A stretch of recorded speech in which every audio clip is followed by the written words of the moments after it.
Hello and welcome to a very special edition of Talkin' Tunes. I am your host, Frank Walsh. Thanks for tuning in today. And I say special because I am going to be doing something that I really haven't done before. And it is going to be part one of a two-part show. I have two guests for you. One sitting right next to me who is a legend on the Boston music scene and especially the Boston blues scene. She is an MC. She is everywhere, travels all over the country. She is a history book of blues music, and she has more stories than the Empire State Building, and I'm sure that we're going to hear a couple of them today. After we finish talking with my first guest, we are going to be meeting a repeat offender on this show. He's going to be making his third visit. You are going to be meeting and talking with and listening to the Undaunted Professor Harp. So right now, it gives me great pleasure to introduce to you the lady who is well known and, in my opinion, the queen of the Boston blues scene, my friend, Holly Harris. Hi, Frank. Holly. Thank you for having me. We finally made it. We finally made it. We were, between schedules and teaching schedules and time off, but we made it, and I'm really thrilled and happy to be here today. Thank you very much. It's just a thrill to be here, especially doing something that we haven't done before. No. Because we brought along Professor Harp, Hugh Holmes, and you are going to be rocking out That's in a little right. while. He's undaunted, and that's why I Undaunted. selected him. He was the man. I think we went down a list of one before we picked him, yeah, right? Yeah. Well, he was on the top of my list. Absolutely. I wasn't sure I was going to play music, but I thought, this is going to work. Right. And he's my buddy, so. But I was going to say when I did the introduction that if I put out there all of your accolades, we wouldn't have a show. So I'm going to flip it over to you a little bit. And, one of the things I left out is that you play a show called Spinnin' the Blues on 91.9 FM, right. And that is appointment listening for me and my family. Thank you. And I love your little Michaela. She's a fan. She loves it, and if I forget, she reminds me. Yeah. So why don't you pick a starting point and let the one or two people who might have been living under a rock for the past 30 years talk about Holly Harris a little bit. Thank you. Kind of a scary thing to do because I'm You're not used to this. No, I'm always presenting somebody else's music or somebody else's message in all of my lives. But I'm from a musical family. Yes. I'm from at least 5 generations, and I brought along a couple of pictures. My grandfather at Carnegie Hall and my dad, and so growing up with a lot of music. I was actually the voice of my high school without realizing it. A fellow named Carl Trachtenberg, and I got up every morning like our Miss Brooks, if people remember that. Right. Bing, bing, bing. Oh, sure. Gave a little information. And then I went to Ithaca College. I graduated from Ithaca, but I didn't realize at the time, I didn't have the foresight that, honestly, that girls could do this. And I also selfishly thought, if I did radio on weekends, where was my partying? Right. Because so I would be doing, working during the week and the weekends. So I was kind of the girl in all my male friends' videos during college, and you see me running across things and screaming. But I see you running across doing that now. Well, right. So I'm catching that up hasn't now. left you. Right. It doesn't stop me. But I really actually was living in, I've always loved blues. And when I was 16 years old, I was home alone and heard B.B. King, Sweet 16 on the radio, and I thought, oh my goodness, I felt like I was struck by lightning. He was singing that to you. He was singing it to me. And I said to my father, I know what I love this music. And I couldn't explain it, and he brought me to an opera teacher. I'm like, no, that's not it. My boyfriend's at the church window throwing stones, going, when are you done with that lesson? And that wasn't it. But I finally figured out it was blues, and so I was living in Somerville for graduate school by that point. Right. And I went to Berkeley for a little while. You went over to Europe? You studied in France a little bit? I studied in France. And Parlez-vous français? Oui, je parle français. Oui, je parle français aussi. Ah bon, c'est une langue fantastique. Oui. Oui. But I listened to Tufts University.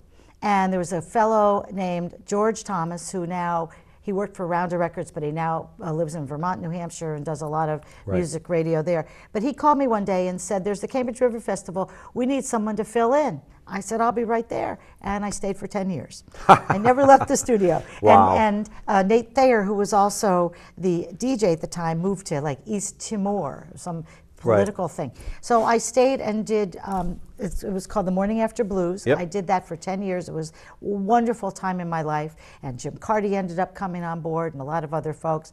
And Tom Hazeltine, who actually I met through that time period. So he won music from me. I did that. And then I got a call from WCGY, from Trevor Gowdy. And they had me do a rockin' blues show. It was my first foray into commercial radio. A rockin' blues show, Wow. 10 o'clock rockin' blues. I did that. And oddly enough, I met May Kramer on jury duty. And we became late great. the late great. Not only was she an institution, we really bonded, we Yes. connected. And she was moving next door to someone I was engaged to at the time. And we said, I guess we're destined to be friends. And she and her husband, Peter, who's magnificent, Right. ended up becoming my child's godparents. Nice. So I had a history, and I filled in for May on and off for 20 years on GBH Right. with some other. I did, the Irish show and the classical show, a very jazz show for Jack Wolker, and Ron Gill. It was a lot of fun. And then May passed away. It was terribly sad. Very sad. But I also did 15 years at WBOS, and that was like a high point in my life. I remember. loved it, and had a 10-year anniversary there, and met some of my best friends in the world from that time period, and had a child, and then went from there to I took a little hiatus as my daughter was growing up, and she's now in the music business in New Orleans. So kind of all works out. But and we were pregnant in New Orleans at one point, and I had a craving for boudin and soft shell crab, and she lives there. It's like, who knows? So I did that for a while, and then I got a wonderful call from Jay Moberg on Sure. WUMB, and I've been there going on 4 years, and it's just been a thrill. It's kind of fun back into non-commercial radio, but having the freedom to play Right. what I want. Yeah, and you is have an so fun. unbelievable array. I mean, between WUMB and other icons that I admire, I have learned so much Thanks. from listening to your show, and that you introduced not only all of the local musicians, but you bring in the national musicians, but you're always changing it up. Yeah, I like to You're change always it up. changing it up. I like changing things and up. I've learned so much from of new music from listening to you. So personally, I thank you for that. Oh, you're welcome. And we had mentioned Michaela, and it's appointment listening for her. She loves your show, and she's always listening. And she'll either have her little tambourine or her harmonica, and she'll I can't wait to play with her. She'll play right along with you. That's a little goal. Yeah. Maybe this summer. By the way, speaking of Michaela, I don't know where you got that hat. It's Oh, fabulous. this hat. I mean, I have to wear this hat, and I have to give a little tip of it to our mutual friend, Terry Lane Slagle. Very cool. Former radio guy himself. Radio guy, you and does he have some a lot. emceeing. He does. And, speaking of that, I mean, your history lesson was great, but you are in such demand. I mean, you were everywhere. I mean, you're at the blues festivals. You're at you're everywhere, all over the country. You go to where the music is. Movement is. You I do your believe in show movement. on Saturday night. Yeah. You're emceeing everywhere. I mean, you could walk in just to enjoy a show, and next thing you know, I don't know how many times I've been there when you come running up to me. Remember at the James Cotton thing when Yeah. we were down there. Yeah. Frank, I don't know what I'm going to do. James wanted me to come up and MC, and you just pull it off. Thank you. This happened to me. It happened to me Saturday night. Oh, the other Saturday night. I saw not, that. Not Saturday night. Where was I? The other night. Friday, I went out to the Bull Run in The Bull Shirley. Run, right. George Tochi has some Yep. great acts out there. Yep. And I wanted to see, it's a far ride, but I wanted to see and meet Robin Ford. Robin I've Ford. been a fan of the Ford Blues Band and Robin Ford for a long time. So I got my wish. I got to sit down and talk with him. And we're having dinner and hanging out, and all of a sudden, 5 minutes before the show, I'm summoned to the board by Steve Gates, who said, Robin wants you to introduce. I'm like, okay. I could do it, of course, but I would have loved it maybe 10 Yeah, minutes. But it right. worked out great, and Right. I was thrilled because I'd spent the afternoon with him, so it Right. was fresh. Now, you had talked initially when you were saying that you get into the blues with B.B. King. First of all, did you ever get to meet B.B. King? Yes, I met B.B. King, probably my all-time favorite musician, male musician. I met him a number of times. I probably saw the band a dozen times and introduced him twice as a headliner at Newport a couple of times. Yep. I used to travel around the country and I interviewing people, and it was, wow, BB's going to be there. I think I'll make it a thing. And I had a memorable time in Santa Fe with BB and the band, and you know, really all over the place, down in New Orleans. Right. So yes, I met him, and in the early days he was so gracious. He would wait till the last fan left the arena. Wow. You know, up in Lowell, I introduced him, and he was incredible. I actually met him at Tufts while I was on the air there. Wow. And just a really dear, dear man. And the Right. band, and a matter of fact, the band, the B.B. King Blues Band, just came out, has a CD that was just released of the band. Taken, and the picture was taken at Club Ebony in Indianola, Mississippi, right down the street from his museum. Wow. Just came out. Wow. Now, you have met a pantheon of people in your travel over the years. And, you know, if I were to give you a hammer and a chisel, and yeah, a hammer and a chisel, and I said, I want you to build me a Mount Rushmore of, you know, 4 greats that you would put up there, who would you put up there on your Mount Rushmore for the blues? Good question. Very good question. Stayed up all night thinking of that. Okay. Well, we'd start out with B.B. King. Course. Because I'd have to put BB, and I'd have to put Freddie King up there too, because I did bring one release. This is one of my favorites, Freddie King, Larger Than Life. Cool. And I just, one of the early things when I used to buy LPs, I'm still kind of buying them, but I loved this. So Freddie King, let's put up. Well, this is hard. This is really hard. I think I want to put up Coco Taylor. Why not? And so Freddie King, B.B. King, Coco Taylor, and I'm going to go with Albert King. Albert King. You picked some So good ones. those are my 4. There's so many under that, you know. There's now, so I know many. that you've probably met all 4 of them, I'm assuming. I have met all. No, well, that's interesting. Okay. I did not meet Freddie King. You did not meet Freddie King? No, there's a couple of people I have not met. Okay. I was going to ask you, I said, you know, of all the people that, you know, you've seen, it doesn't leave very many of whom you have not. So Well, who would you, you know, who would you like to see or would like to meet, have a cup of coffee with? Well, I'll tell you first that I did not get to meet Freddie or Professor Longhair. Okay. And I didn't meet Professor Longhair, silly reason. He was playing at Jonathan Swift's, and it was a January 30th. There's a freezing cold night, and I was in school, and for some reason I would walk to Harvard Square, probably the parking, and I thought, oh, I'll see him again. Even down in New Orleans when you were down there? Because that's around where he plays a lot, yes, right? Down in New Orleans. I didn't see him then, but I missed his show at Jonathan Swift's, and then he passed away. But when I went to New Orleans, I did buy a signed print of him, so I didn't see him. And Freddie King played at Joe's Place in Cambridge, you know, in Cambridge on Cambridge Street, I believe. And it was such an important show. And then I didn't get to go, and the place burned down. So those are 2 people I didn't get to see who I would have loved to see. Having a cup of coffee now.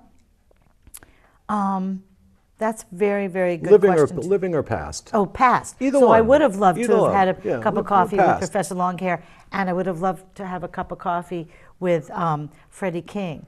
Albert Collins, I did have a cup of coffee with, and I went to interview him in when he came to Cambridge, and he had his own crock pot. He was cooking his own ribs. Yeah, it was at Route 2. Yeah, it was great. Wow. I think Roy Buchanan. Oh.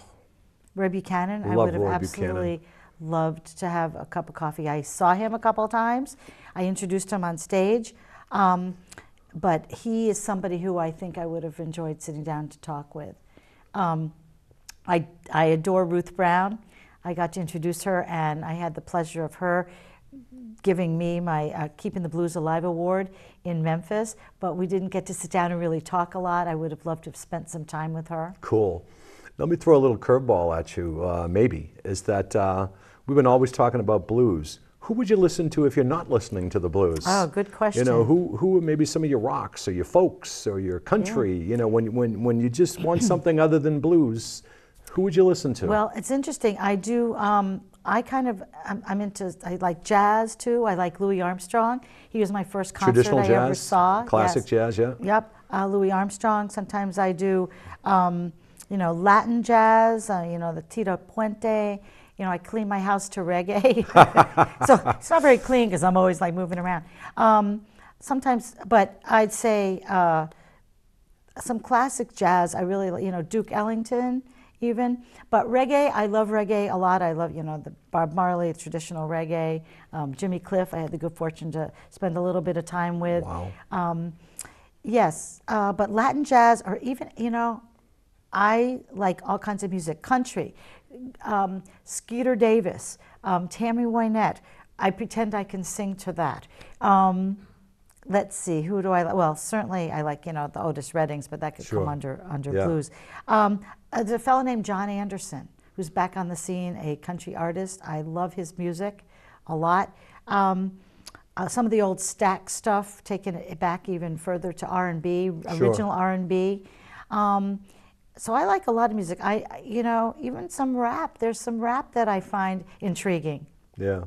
Now, I saw you earlier when you were mentioning that you kind of did that a little bit, but you play a little something, don't you? I do. I play a little You something. kind of Lately. let's see those hands. How many blisters you have on that hand? I've been banging away for a long time. Yeah. What have you two? Talk a little bit about it and how you get into that. Well, it's interesting. I was thinking about this the other day. I knew I was coming here. As a child, my family had me in ballet and kind of flute and clarinet. I'm the least graceful human ever. I'm not really graceful. So I had wanted to take tap and always probably drumming. It just didn't happen. So I actually tap dance now. I have a recital in a few weeks. Remember we were talking the other night. She goes, I have to run. We're all set. I have a tap dance and I have to recital. It's really fun. I'm sure it's a lot of fun. Mostly women, but there's some men my age, our age, who were out there we're just doing our thing, and it's fun. Well, we've danced together. We've got a couple of little moves together, Right, exactly. So I've been kind of dancing my whole life, swing dancing, or Latin dancing. I went to Africa dancing and drumming, and so I've always, my first bongos were actually from a friend of mine named Roy Harp from home, who brought me back bongos from Morocco. Wow. When I was 19, and they're the most marvelous clay bongos, and I play with them, a lot. And then in the, I don't know, it was late 70s, early 80s, in Cambridge, there was a fellow, rest in peace, his name was Kunga Jim. And Kunga Jim, very interesting cat, and he made drums, but he made them out of pine. Okay. And it was, so I had a drum of Kunga Jim's. And I always liked rhythm, and I took some rhythm things, and I would send away for rhythm, drum things.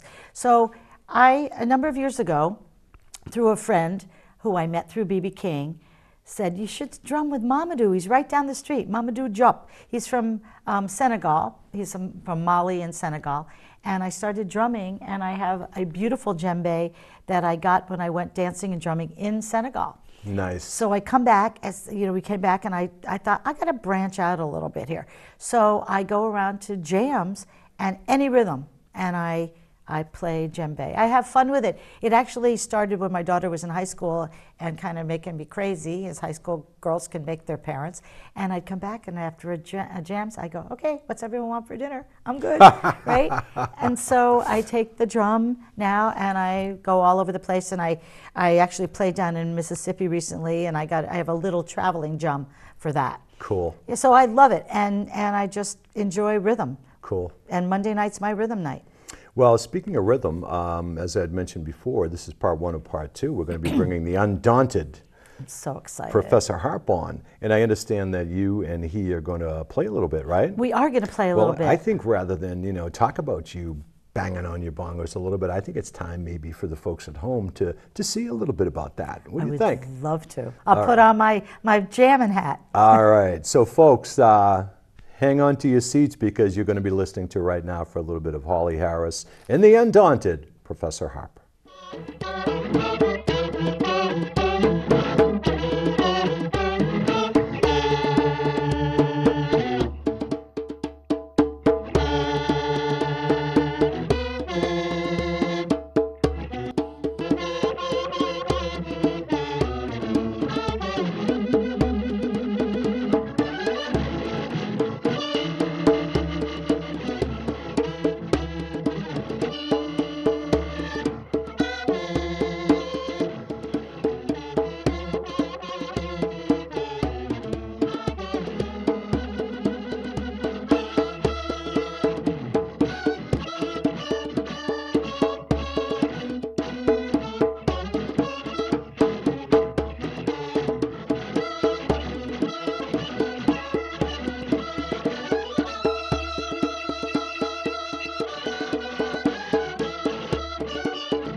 That was a little preview of what's to come. Thank you. Yeah. And folks at home, you're going to be hearing a lot more of that and listening more to Hugh Holmes in part 2 of this show.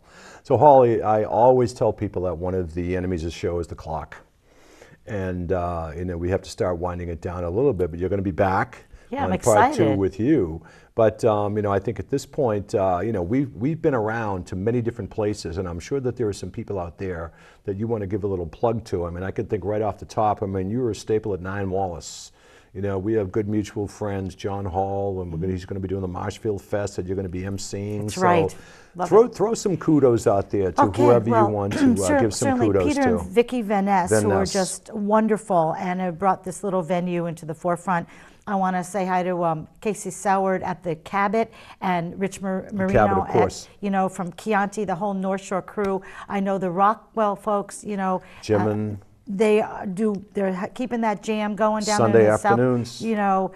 Certainly Satch Romano's been out there. Eddie Page. Eddie Page. I love these guys. Paul Benjamin and the Gloucester Festival and the North Atlantic and all the, the blues societies. And if you go around the country, certainly Watermelon Slim, who's doing so much. He's doing some good Ricky stuff. King Russell, Karen Leipziger, and myself co-founded the Boston Blues Society.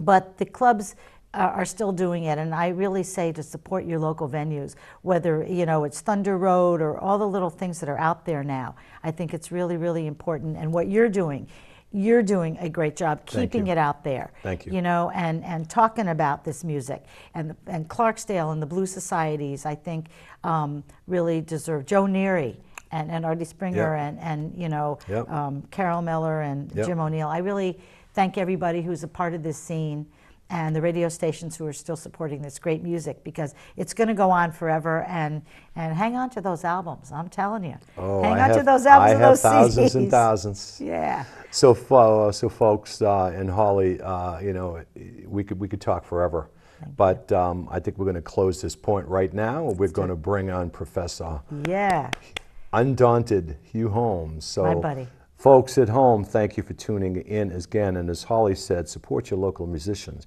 And we are going to be back very soon with part 2. So until then, for Roxanne Morris, who pushes the buttons and make us look and sound pretty, tune in and tune on.